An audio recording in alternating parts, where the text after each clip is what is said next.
More snow and possibly more ice could be on the way. It's likely it will only make the issues on Treasure Valley roads much worse. While most of the major roads are clear now, the side streets haven't been touched, and ACHD says they won't be.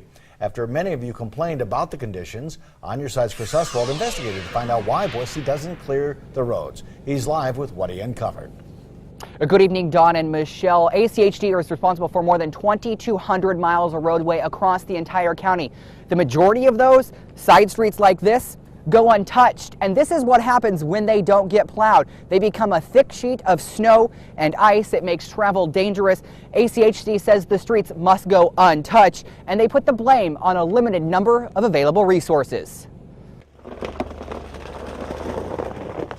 The crunch of tires on snow-packed roads is a common noise throughout many Boise neighborhoods. Conditions on residential streets, well, they're less than ideal. All the untouched snow has pretty much turned them into an ice rink. Cars slip and they slide. ACHD says it isn't policy to treat side streets, and until it warms up, things will remain this way. Craig Quintana with the Highway District says to treat all the roads, the department simply needs more equipment. We don't have the equipment or the manpower to get out there and plow each one of those neighborhood streets. ACHD has a total of 46 trucks used to treat the roads. Compare that to just 17 trucks in Reno, Nevada, where residential streets do get treated, and crews are clearing more than double the amount of roadways than ACHD handles.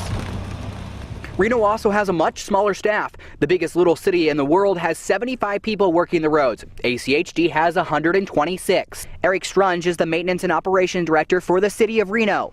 Snow and ice are always difficult. The biggest thing you can do is just have your materials and have your staff and your equipment ready to go.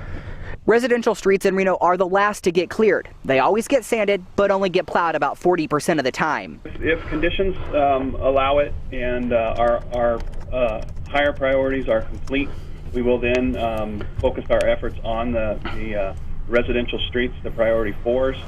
Back at ACHD, Quintana says the difference is the amount of snow Reno gets compared to Boise each year. But records show the difference is only about 2 inches. Although Quintana is quick to point out the snowfall that created these street issues was one for the record books, and it did catch workers off guard. In a sense, you were unprepared for this event, for what happened. Yes, because it was unusual. So we responded as robustly as we could with the resources we had.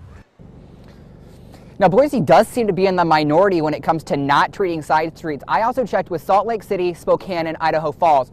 All three say that they have a priority system of streets, and they do treat side streets if they can get to them. Now, Quintana says they are always trying to improve. However, treating side streets is not something that the director or the board is looking at anytime soon. Reporting live in Boise, Chris Oswalt, Today 6 on Your Side.